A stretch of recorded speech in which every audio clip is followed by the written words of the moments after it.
안녕하십니까? 좋은 안식일입니다. 우리 오늘도 옆에 분하고 좀 인사 나눠볼까요?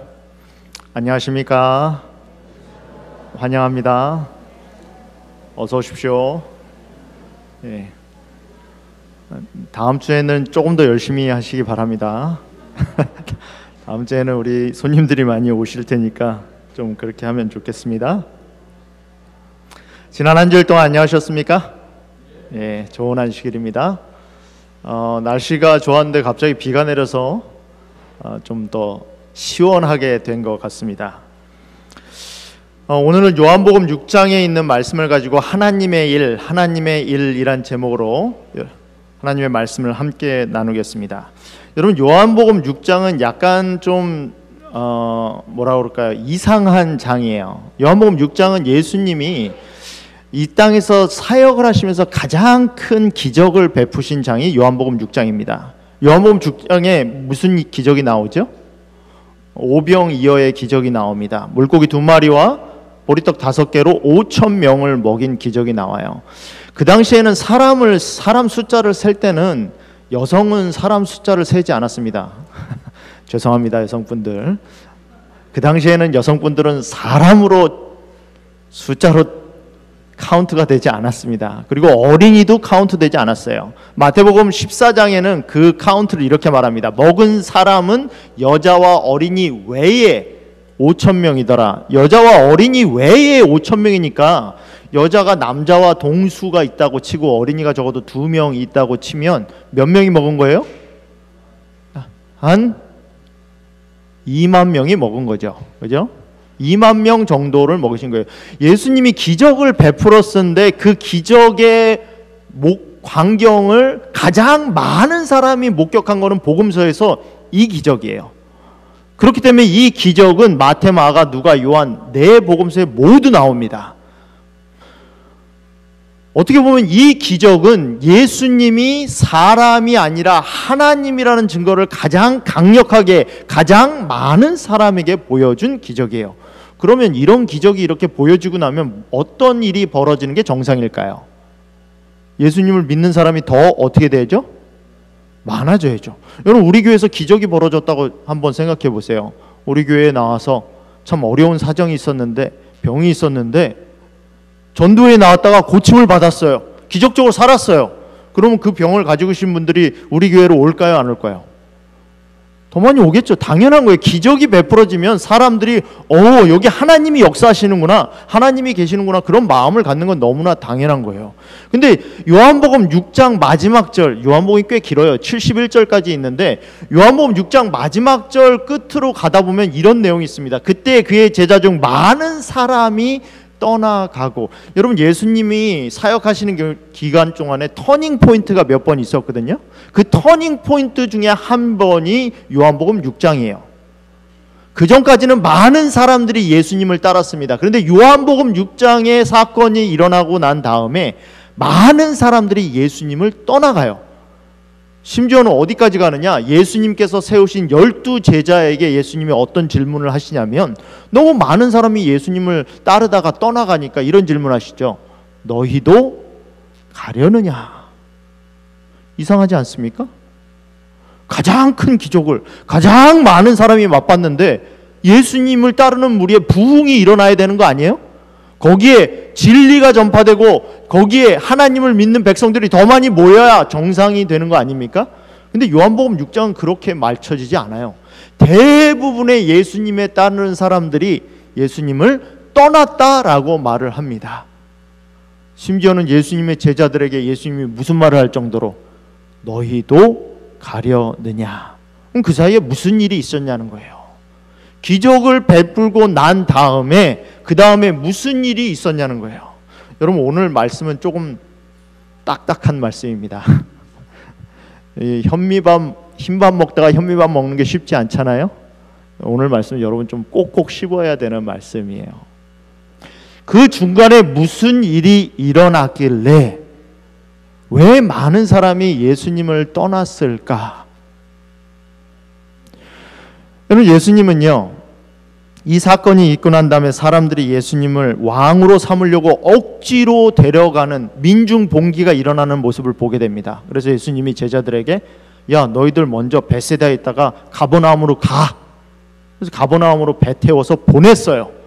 그렇게 보내고 난 다음에 예수님이 그 밤에 바다 위를 걸어서 벳세다에서 가버나움으로 갑니다. 분명히 그 저녁에 제자들은 배 타고 갔고 더 이상 배가 없어서 사람들은 그 다음 날도 어디로 모였을까요? 벳세다로 모여요. 벳세다로 모였는데 예수님이 거기 안 계신 거예요. 그래서 사람들이 분명 그때 배가 없었고 예수님 혼자 계셨는데 어떻게 벳세다에 없지?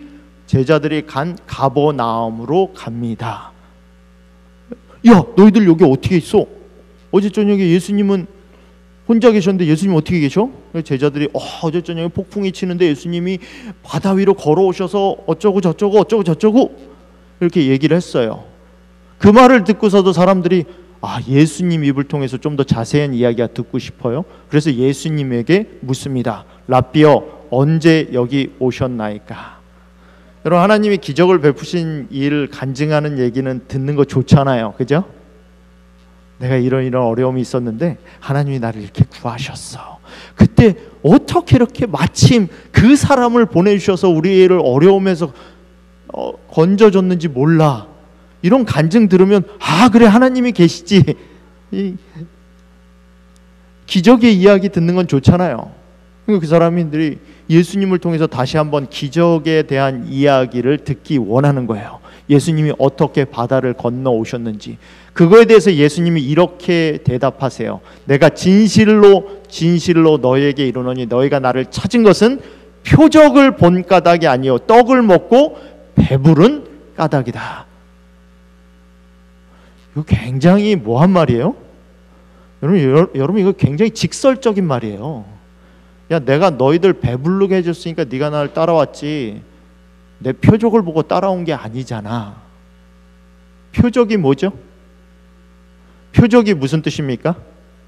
그럼 복음서에 보면요, 예수님이 초자연적인 현상을 일으키실 때 그 일으키신 현상을 세 가지로 표현합니다. 이적, 표적, 기사. 이해하기 쉬운 방법은 영어로 보면 이해하기 쉬워요. 이적은 미라클, 말 그대로 초자연적인 현상을 말할 때 이적이라. 똑같은 사건이 일어났는데 그 똑같은 사건을 세 가지 표현을 써서 말을 해요. 즉 그 사건이 뭐에 포커스를 맞춰서 일어났는지에 대해서 설명할 때 글을 쓴 사람이 단어를 선택한 거예요. 이거는 초자연적인 현상이란 걸 강조하기 위해서는 미라클이라는 단어를 쓰고요. 두 번째는 이 표적이라는 말은 요한복음에서 주로 쓰여요. 표적이란 말은 뭡니까? 사인이란 말이에요. 사인.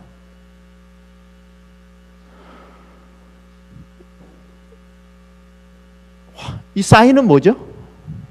레스트룸이라는 사인이 있으면 뭐예요? 그 사인 보고 따라가면 뭐죠? 거기 레스트룸이 있는 거예요. 거기 화장실이 있는 거예요. 사인 자체는 아무런 효력이 없어요. 사인 밑에 가면 화장실이 생깁니까? 아니에요. 사인의 화살표가 가리키는 곳으로 가야 뭐가 있는 거예요? 화장실이 있는 거예요. 그게 표적이에요. 예수님이 말씀하시거든요. 너희는 표적을 본 까닭이 아니요 먹고 배부르기 때문에 나를 따라왔다. 나에게 왔다. 이게 무슨 말이에요? 너희 배불린 목적이 있었다는 거예요. 기적은 뭐라는 겁니까? 화살표예요. 화살표. 그 화살표를 통해서 누굴 봐야 돼요? 여러분, 하나님이 왜 우리 삶 가운데 종종 임재하시죠? 여러분, 우리 삶에 기적이 있잖아요. 저도 기적을 체험했어요. 제가 몇 번 간증했죠? 제가 죽을 뻔했는데 살았다고? 분명 목뼈가 부러져야 되는데 교통사고 당했을 때 한 10m 날아가서 뒤로 떨어졌는데, 떨어질 때 팔꿈치로 이렇게 했는데 여기만 까졌어요. 10m를 날아갔다가 차에 받쳐서 떨어졌는데 뒤로 이렇게 떨어졌는데 어떻게 팔꿈치만 까질 수 있습니까? 찰과상만 나올 수 있어요. 정확하게 뭐가 부러져야 돼요? 목뼈가 부러져야 되는 상황인데 누가 이렇게 탁 들어서 이렇게 기적이잖아요. 기적. 누구나 우리 삶에 하나님이 계셨다라는 기적은 한두 번은 다 경험을 해요. 그죠? 하나님의 임재를 다 경험합니다. 이거 하나님이 하신 거라는 건 다 알죠? 근데 기적에 포커스를 맞추는 거 아니라 그 기적을 통해서 하나님이 나에게 하시는 말씀, 즉 하나님을 알아야 된다는 거죠. 기적이 문제가 아니라 표적을 보여주신 이유는 그 표적을 통해서 우리가 누구를 알아야 된다는 거예요? 하나님을 알아야 된다는 거예요. 여러분, 가장 이제 어린아이가 성장하지 못했다는 건 뭐냐면은 자기 필요에 대해서 직접적으로 채워지지 않을 때 그거에 대해서 반응하는 게 어리다는 뜻이에요. 아이가 배고프면 어떡하죠? 울어요. 젖 달라고 울어요. 언제까지 울죠? 젖 줄 때까지 울어요. 젖 안 주면 어떻게 되죠? 지쳐서 더 이상 울 수 없을 때까지 울어요. 나이가 어릴수록, 성장하지 못한 어린애일수록, 애기일수록 뭐해요? 자기 욕구를 참지 못해요. 욕구가 채워져야 더 이상 울지 않습니다. 어른일수록, 성숙한 사람일수록 뭐 할 수 있어요? 자기 욕구를 자제할 수 있어요. 자기 욕구를 기다릴 수 있습니다. 여러분, 하나님을 믿는다는 것도 마찬가지죠. 우리 삶에서 벌어지는 현상을 보고 자꾸 하나님을 판단하는 것이 아니라 그 현상 가운데 하나님께서 주시는 메시지, 표적을 보고 누구를 아는 겁니까? 하나님을 알아가는 거예요. 성경에 뭐 맨날 예수님은 사랑이시다, 예수님은 사랑이시다 아무리 써 있어도 내 삶을 통해서 예수님이 사랑이라는 걸 느낄 수 있어야죠. 깨달을 수 있어야죠. 하나님이 어떤 임재와 표적을 보여주실 때, 기적적으로 내 삶에 임하실 때, 아, 하나님이 나를 사랑하시는구나.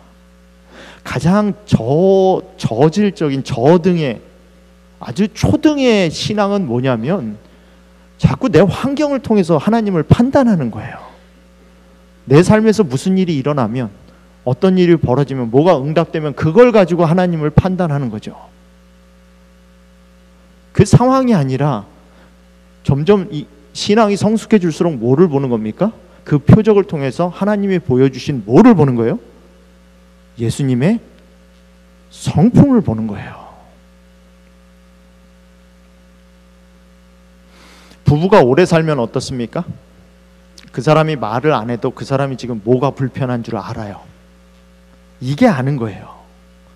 말을 해야 하는 게 아니라 그 사람이 말하지 않아도 그 사람이 지금 뭐가 불편한지 아는 거예요. 신앙이라는 것은 하나님을 알아가는 과정 아닙니까? 우리가 태어날 때부터 하나님 아는 거 아니잖아요. 근데 매번 하나님이 우리 삶 가운데 임재하셔서 이때는 하나님의 사랑을 알고, 이때는 하나님의 은혜를 알고, 이때는 하나님의 인내를 알고, 그게 신앙이에요. 신앙은 하나님의 성품을 알아가는 과정이에요. 그렇게 말을 하니까 너 배불러서 나 찾는 거지 표적을 보고 나 찾는 거 아니야 라고 말하니까, 그리고 하나님, 예수님이 이렇게 말씀하시죠.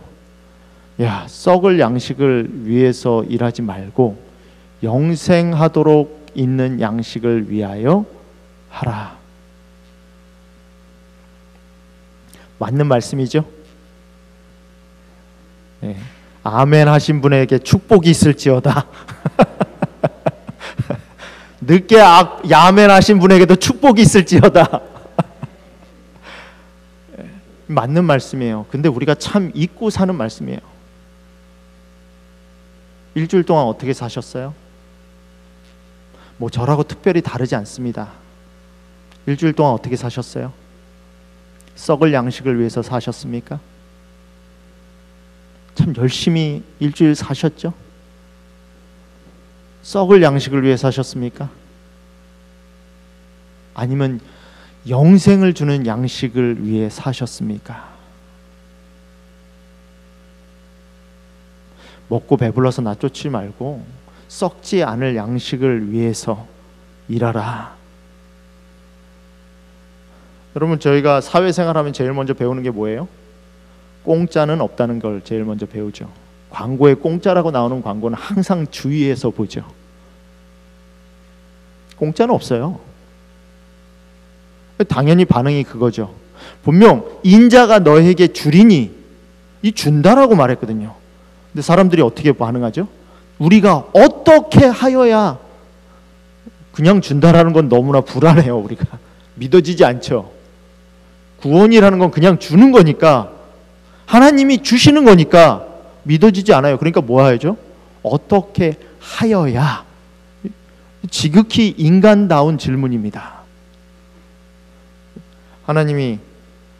예수님이 이렇게 답변하시죠. 하나님께서 보내신 일을 믿는 것이 하나님의 일이니라. 여러분, 믿는 것도 일이에요. 여러분, 믿는 것도 일이에요. 믿는 것 그렇게 쉽지 않습니다. 열심을 내야 믿을 수 있어요. 하나님이 보내신 일을 믿는 것 그렇게 쉬운 게 아니라는 거죠. 시대의 소망 385페이지에 보면 이렇게 말씀이 있습니다. 이 구절을 해석하면서 엘렌 G. 화이트는 이렇게 말해요. 하늘의 값은 뭐다? 예수시다. 그로소리 마켓에 가서 그로소리 장 보실 때 뭐 사면 뭘 내죠? 돈 내요. 파 한 단 사면, 요즘엔 파 한 단이 얼마입니까? 예전에는 파 두 단이 한 1불 정도 했던 걸로 기억하는데 4단의 1불이었던 것 같아요. 예전에는. 근데 지금은 파 한 단에 얼마입니까? 1불 정도 하죠? 제가 마지막으로 본 게 한 1불 정도 했던 것 같습니다. 1불짜리 파는 1불을 내야 돼요. 근데 하늘의 값은 뭐라고요? 여러분, 우리는 하늘의 값을 내가 노력한다고 얻을 수가 없어요. 하늘은 어떻게 얻어진다고요? 예수님이 계셔야 얻어진다고요.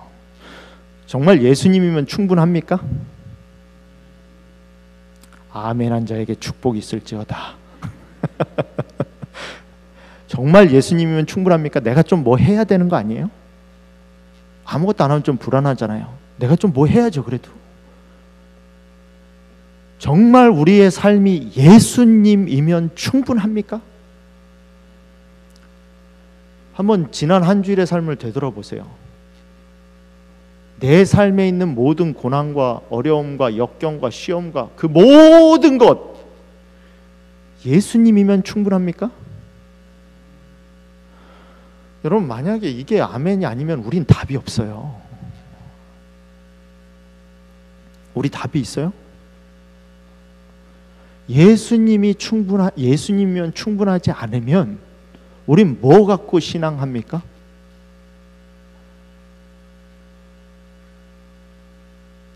우리가 각자 가지고 있는 문제들이 있죠. 우리 교회가 가지고 있는 문제도 있고 어려움도 있어요. 예수님이면 충분합니까? 여러분, 이게 충분해야 돼요. 그걸 믿으셔야 돼요. 뭐도 있어야 되고 뭐도 있어야 되고 뭐도 있어야 되고, 아니요. 예수님이면 충분해야 돼요. 아이, 목사님, 그래도 이해합니다. 당장 눈에 보이는데, 그럼에도 예수님이면 충분해야 돼요. 제가 한국 뉴스를 듣다가 이런 뉴스를 한번 들었어요. 강남에 있는 아이들을 가르치는, 영어를 가르치는 학원이 있는데, 이제 유아 영어를 가르치는 반이 있어요. 4살 반이 있습니다. 4살, 4세 반. 근데 그 4세 반에 들어가려면 시험을 쳐야 돼요. 여러분, 이해가 가십니까? 4살짜리 애를 영어 학원을 보내는데, 조기 교육시킨다고 보내는데 뭐 해야 돼요? 그거 들어가려면 시험을 쳐야 돼요. 그러면 4세 반 들어가기 위해서 또 몇 살부터 학원을 다녀야 되죠? 여러분, 우리가 가지고 있는 리소스는 제한적이에요. 아무리 뭐든 다 열심히 한다고 해도 우리는 제한적인 리소스밖에 없습니다. 세상의 경쟁은 무한대예요. 내가 조금 열심히 한다고 됩니까? 내가 좀 열심히 하면 해결되나요? 해결 안 돼요. 예수님을 택하지 않은 얼터내티브 대책도요, 우리가 할 수 있는 대책이 아니라는 거죠. 그냥 내 만족이죠. 나 노력했다, 나는 최선을 다했다 라는 만족이에요. 나는 최선을 다해서 내 자식을 키웠다, 그 만족 얻기 위해서 열심히 하는 거죠. 내가 열심히 하면 내 자식에게 최선의 환경을 최고의 환경을 제공해 줄 수 있습니까? 아니죠. 내가 할 수 있는 그만큼 제공해 주는 거예요. 예수님은 충분하지 않다고 해도 우리에겐 답이 없어요. 다시 묻죠. 예수님이면 충분합니까? 여러분, 충분하셔야 돼요. 예수님이면 충분해야 됩니다. 맞아요. 뭣도 있어야 되고 뭣도 있어야 되고 뭣도 있어야 되고 그거 다 있어야죠. 그럼에도 불구하고 예수님은 뭐 해야 돼요? 충분하셔야 돼요. 그게 뭐라고요? 그게 믿음이에요. 그게. 그러니까 믿는 것이 쉬운 게 아니라니까요. 그게 믿는 거예요. 그게 하나님의 일이에요. 그걸 믿으셔야 돼요.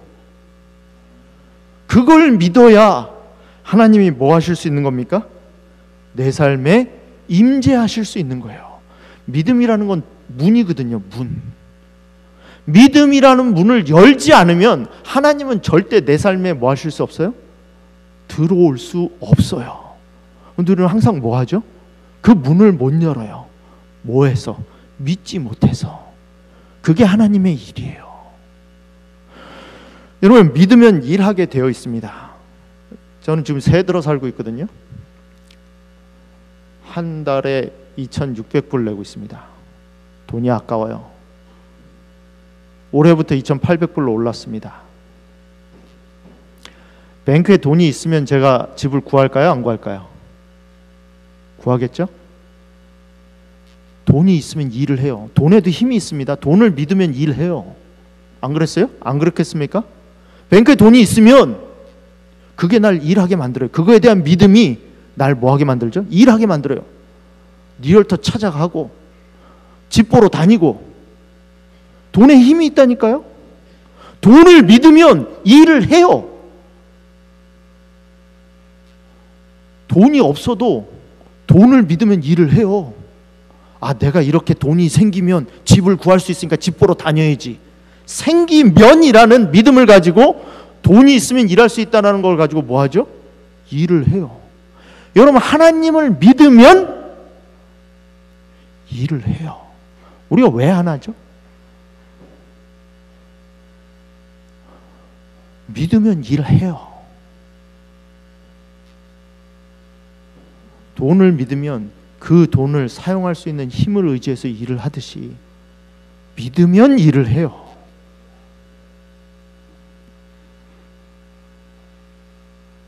이렇게 말을 했음에도 불구하고 믿지 못하는 자들은 자꾸 뭘 구하죠? 기적을 구합니다. 여러분, 기적이 결코 믿음을 주지 않아요. 하나님이 이번에 한번 나에게 믿음을 주기 위해서 이렇게 응답해 주시면, 내가 원하는 대로 응답해 주시면 다음번엔 하나님만 믿고 따라갑니까? 여러분, 지금 2만 명을 먹였어요. 2만 명을 먹였는데, 예수님이 2만 명을 먹였는데 거기에 자기가 같이 떡을 먹었는데 보리떡 5개로 2만 명이 먹는 걸 봤는데 지금 뭐라고 해요? 에이, 뭐 2만 명 먹은 거 가지고 그래. 우리 조상들은 광야에서 40년 살 동안 200만 명을 매일매일 하나님이 먹이셨어. 여러분, 기적을 한번 체험하면요, 복권이랑 같아요. 복권 처음에 당첨되면 어떠죠? 와, 난 $1,000,000 생겼어. 근데 복권 당첨되고 난 다음에 그 다음에 그 사람들이 행복한 삶을 삽니까? 그 사람들이 행복해지려면 100만 불 복권 당첨된 사람이 행복해지는 비결이 뭔지 아십니까? 200만 불 복권에 당첨돼야 돼요. 기적은 결코 신앙을 성숙하게 하지 않습니다. 기적은 그냥 화살표예요. 화살표. 기적이 일어나면 우린 뭐 해야 되죠? 그 화살표를 보고 화살표가 지적하는 곳을 바라봐야 돼요. 이 사람들 질문하는 거 봐요. 아이, 뭐 2만 명 먹은 게 그래. 200만 명을 40년 동안 먹였는데 그거 뭐 한 끼 먹인 거 가지고 예수님 말씀하시죠. 모세가 너희한테 준 게 아니라 하늘에서 떡을 주신 분은 누구시다? 하나님이시다. 너희들한테 떡 먹인 그 사람 바라보지 말고 그 떡을 제공해준 하나님을 바라봐라. 이거 뭐라는 거예요? 다 표시라는 거예요.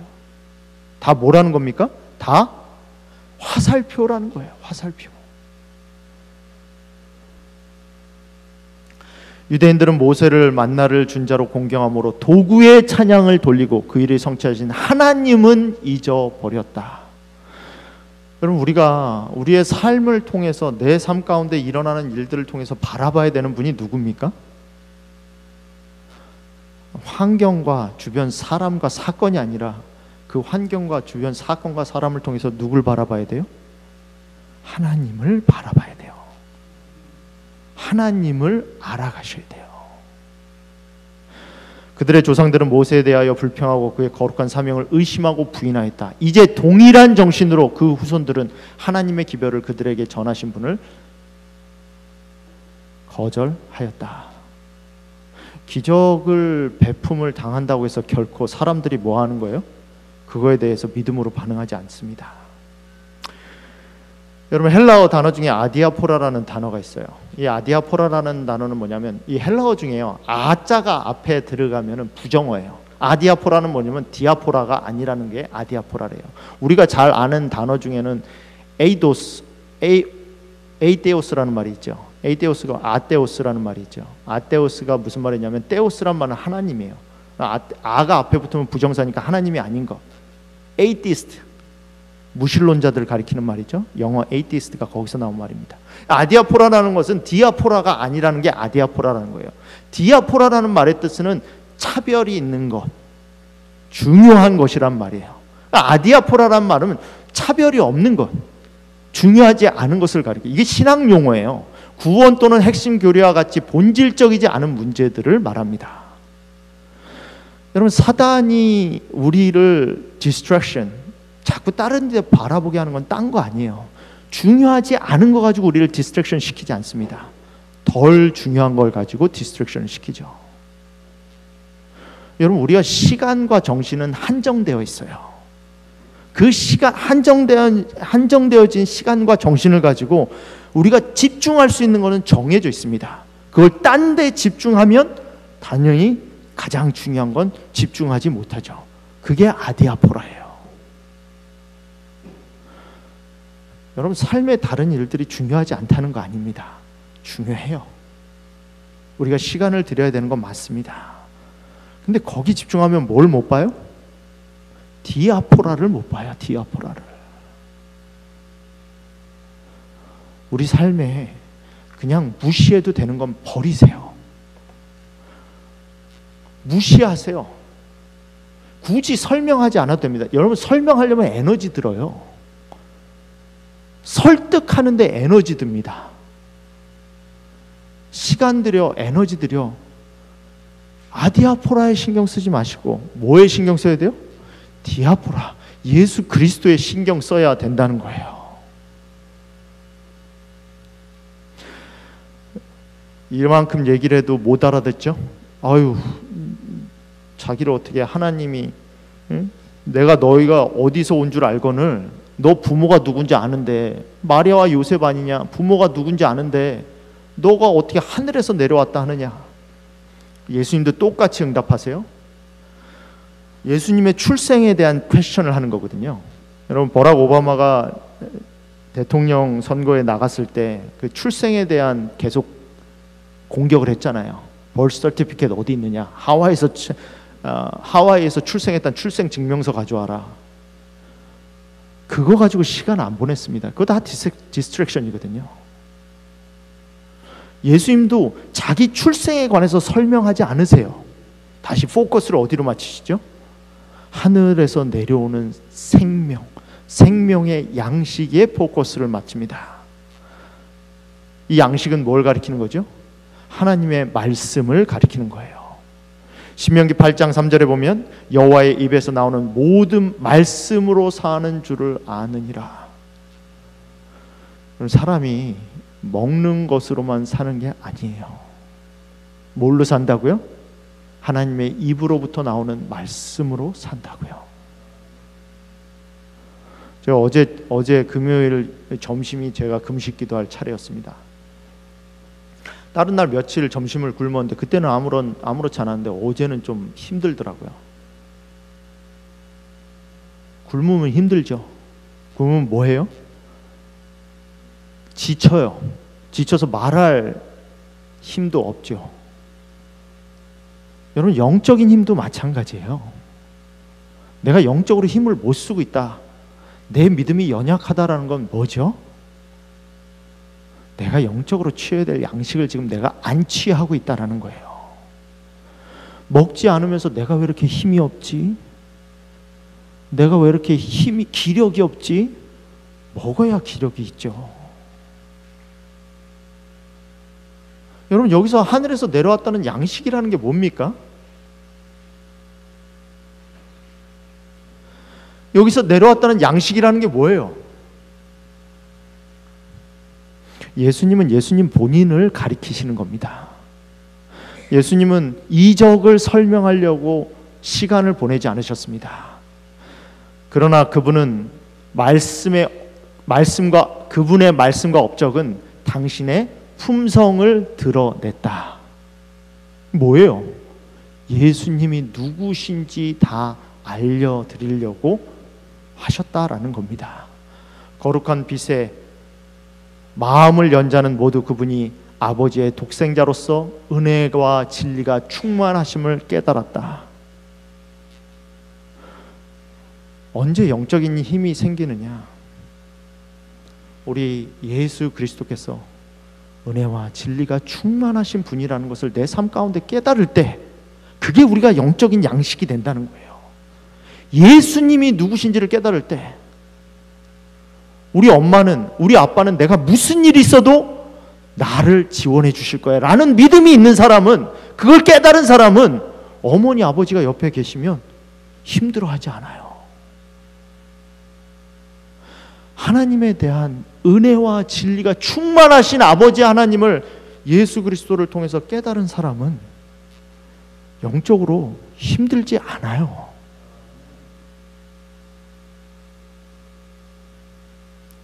인자의 살을 먹지 않고 인자의 피를 마시지 아니하면 너희 속에 생명이 없느니라. 내 살을 먹고 내 피를 마시는 자는 영생을 가졌고 마지막 날에 내가 다시 살리리니 내 살은 참된 양식이요 내 피는 참된 음료로다. 내 살을 먹고 내 피를 마시는 자는 내 안에 거하고 나도 그의 안에 거하나니. 왜 살과 피를 먹으라고 하죠? 여러분, 여기엔 두 가지 의미가 들어있습니다. 다른 비유도 많은데 예수님은 자기의 살을 먹고 자기의 피를 마시라고 했어요. 첫 번째, 어떤 동물의 고기를 먹으려면, 그 피를 마시려면 첫 번째 그 동물을 어떻게 해야 되죠? 그 동물이 죽어야 돼요. 죽어야지 먹을 수 있어요. 예수님의 희생 없이는 안 된다는 겁니다. 두 번째, 먹는 거는 누가 대신해 줄 수 있는 게 아니에요. 나 배고픈데 여보 가서 밥 좀 먹고 와. 가능합니까? 배가 너무 고파. 가서 밥 좀 먹고 와, 나 대신. 이거 가능해요?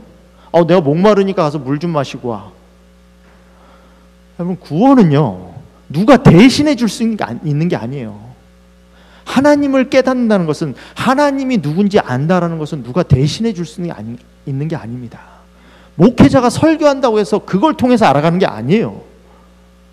내 삶을 통해서 은혜와 진리가 충만하신 예수 그리스도를 깨닫는 일을 누가 해야 된다는 겁니까? 내가 해야 된다는 거예요. 그분의 희생을 누가 받아들여야 된다는 거예요? 내가 받아들여야 된다는 거예요.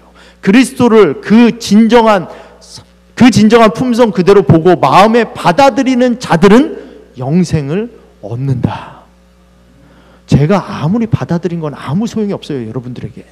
그리스도께서 우리 안에 사시는 것은 성령을 통해서이며, 믿음으로 마음에 하나님의 성령을 받아들이는 것이 영생의 시작이다. 믿음의 눈으로 예수님을 항상 바라봄으로써 우리는 힘을 얻게 될 것이다. 하나님께서 당신의 줄이고 목마른 백성에게 가장 귀중한 계시를 나타내실 것이다. 그 말씀은 본성적이며 세속적인 성정을 멸하고 그리스도 예수 안에 있는 새 생명을 나누어 주신다. 성령께서는 보혜사로 심령에 임하신다. 변화시키는 그분의 은혜의 작용으로 말미암아 하나님의 형상이 제자 안에 재창조되고 제자는 새로운 피조물이 된다. 사랑이 증오를 대신하고 마음은 신령한 모습을 받는다. 이것이 바로 하나님의 입에서 나오는 모든 말씀으로 산다는 것의 의미이다. 이것이 곧 하늘에서 내려오는 떡을 먹는다는 의미이다. 여러분, 하늘에서 내려온 떡을 드시고 계십니까? 그래서 예수님을 따르던 제자들이 떠났어요. 아, 이 사람은 나에게 더 이상 떡 줄 사람이 아니구나. 그래서 오병이어의 기적이 벌어졌을 때 수많은 제자들이 떠났습니다.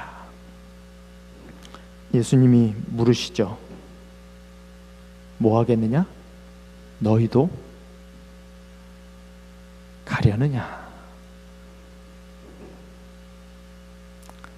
오늘 우리에게 똑같은 질문을 한다면 여러분은 어떻게 대답하시겠습니까? 너희도 가려느냐?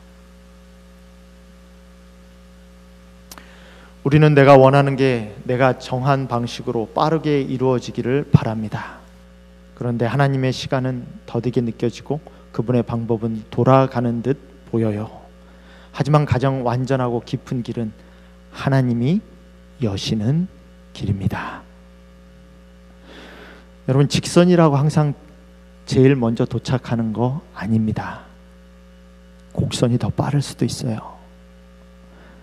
내가 원하는 길, 내가 바라는 길을 따라간다고 해서 그것이 주어졌다고 해서 그 끝이 항상 행복과 구원이 있는 길은 아니라는 거죠. 여러분, 제자들에게 있어서 이때의 시험은 아주 큰 시험이었습니다. 같이 믿던 많은 사람이 떠나갔거든요.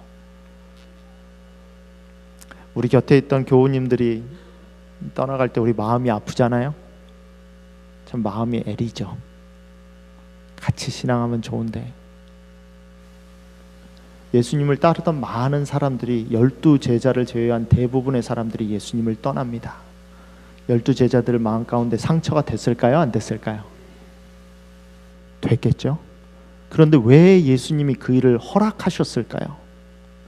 당신 앞에 기다리고 있는 운명을 다 아신 국률이 마신 구주께서는 제자들을 위하여 길을 고르게 하셨고 그로 가장 극렬한 시험에 대비하게 하셨으며 마지막 시험을 위하여 그들의 힘을 북돋아 주셨다. 이 일을 통해서 예수님은 제자들이 앞으로 감당할 시험을 대비해 주셨습니다. 어쩌면 지금 우리가 겪고 있는 이 삶이 예수님이 우리를 앞으로 인도하시는 과정을 통하여 미리 겪게 하시는 시험과 어려움일 수도 있습니다. 혹시 지금 삶을 사시면서 내가 왜 이런 시련과 어려움 가운데 있나를 자문하고 계시는 분이 계십니까? 왜 내가 지금 상황에서 이런 고통과 어려움 가운데 있는가?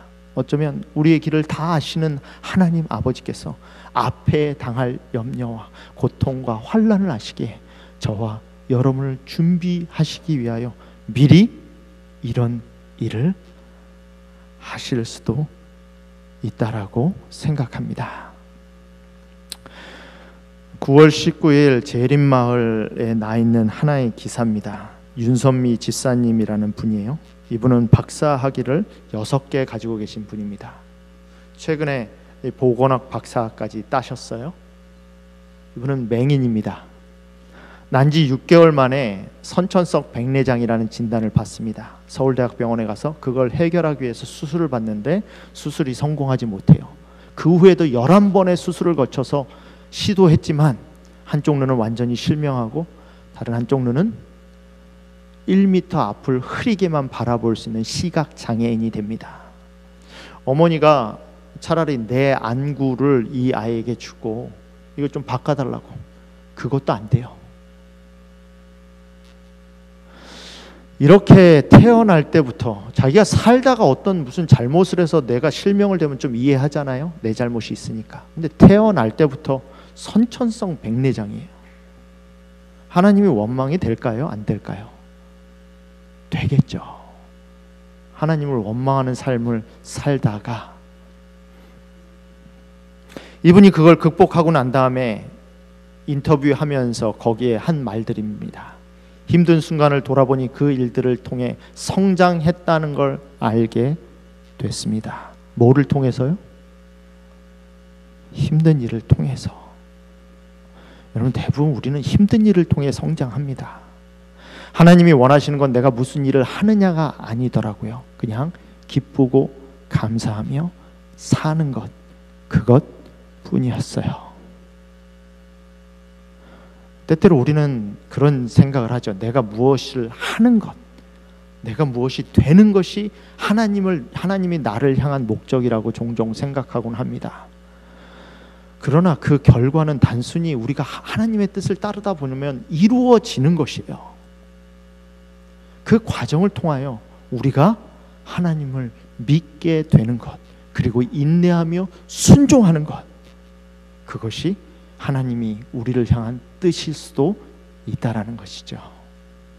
사랑하는 성도 여러분, 우리 윤선미 지사님이 하셨던 간증처럼 이 간증이 우리의 간증이 되길 바랍니다. 우리가 지금 갖고 있는 어떤 역경과 어려움도 예수 그리스도의 성품을 알아가는 과정이 되기를 간절히 바랍니다.